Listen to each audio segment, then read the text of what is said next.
lots of excitement about the cash grant announcement. Persons still want clarity regarding the qualification measures. We got the household. You explained, you went at length yesterday explaining what is a household. Yeah.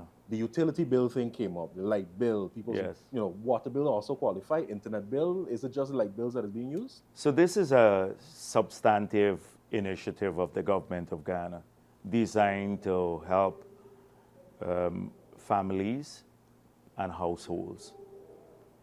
Some of the resources we're hoping would go towards addressing some of the issues that people have been raising, including changes in food prices and other cost of living related initiatives.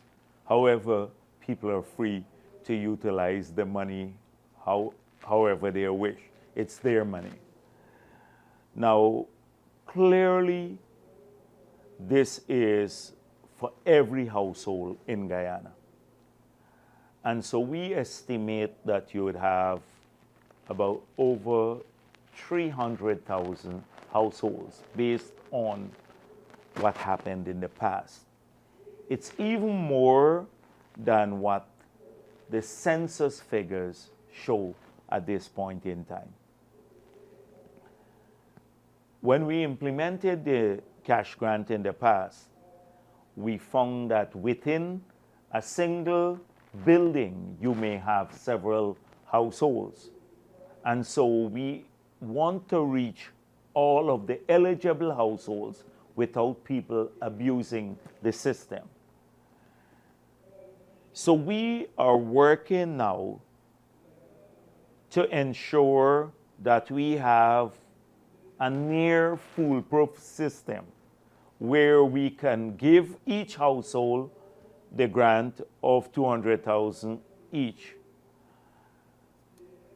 but do it in a manner that is transparent and verifiable. So we can use several methods to do this.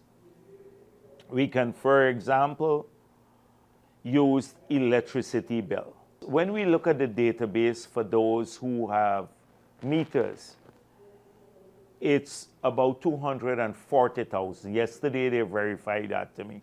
About 240,000 with those who have meters and who have applied for a meter.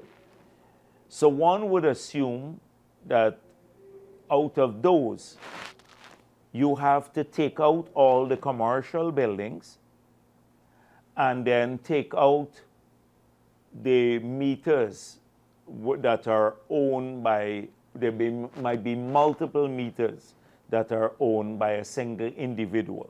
So you have to clean up that database, removing the owners of multiple meters and also the commercial buildings.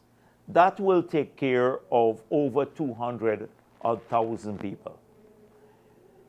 The hinterland, we'd have another means to verify the households. Historically, we have used the village councils to verify the households in the Amerindian communities. So I presume we'll continue to use that system because that has been a reliable system. So that should take us to maybe about 260,000 primary households that we'd have a strong means of verifying. There would be another maybe 40,000 households which we consider secondary households that would be eligible. So even if you don't have an electricity bill, you are still eligible, but we'd have to find another method of verifying it. So that's what we're working on at this stage. I know there's one person who lives alone in the space that they occupy. I mean, you said that there's going to be time to consider it because these will be secondary households. But someone who lives alone in a space, by themselves and so on. No, but where does the person live? In a house? A section of a house. A section of a house. Does he pay the electricity bill? No, landlord covers electricity. The landlord. Well, then that person would be eligible to show, I have a contract with the landlord, and therefore I'm eligible. They bring their contract. So we're going to be watching for contracts too, because sometimes people would start creating multiple contracts in the same home, right? You know what happens. So the son gets a contract with the father, etc. It's not an easy thing to do, but we're looking at ways of verifying, but everyone is eligible.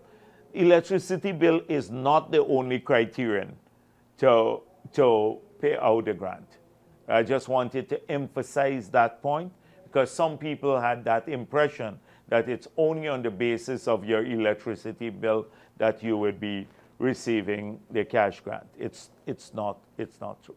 When the president made the announcement, he said immediately things are going to start. People want to know when So immediately. We want to get the system in place. So I anticipate that within the next 5 months, we will complete the process. Complete it.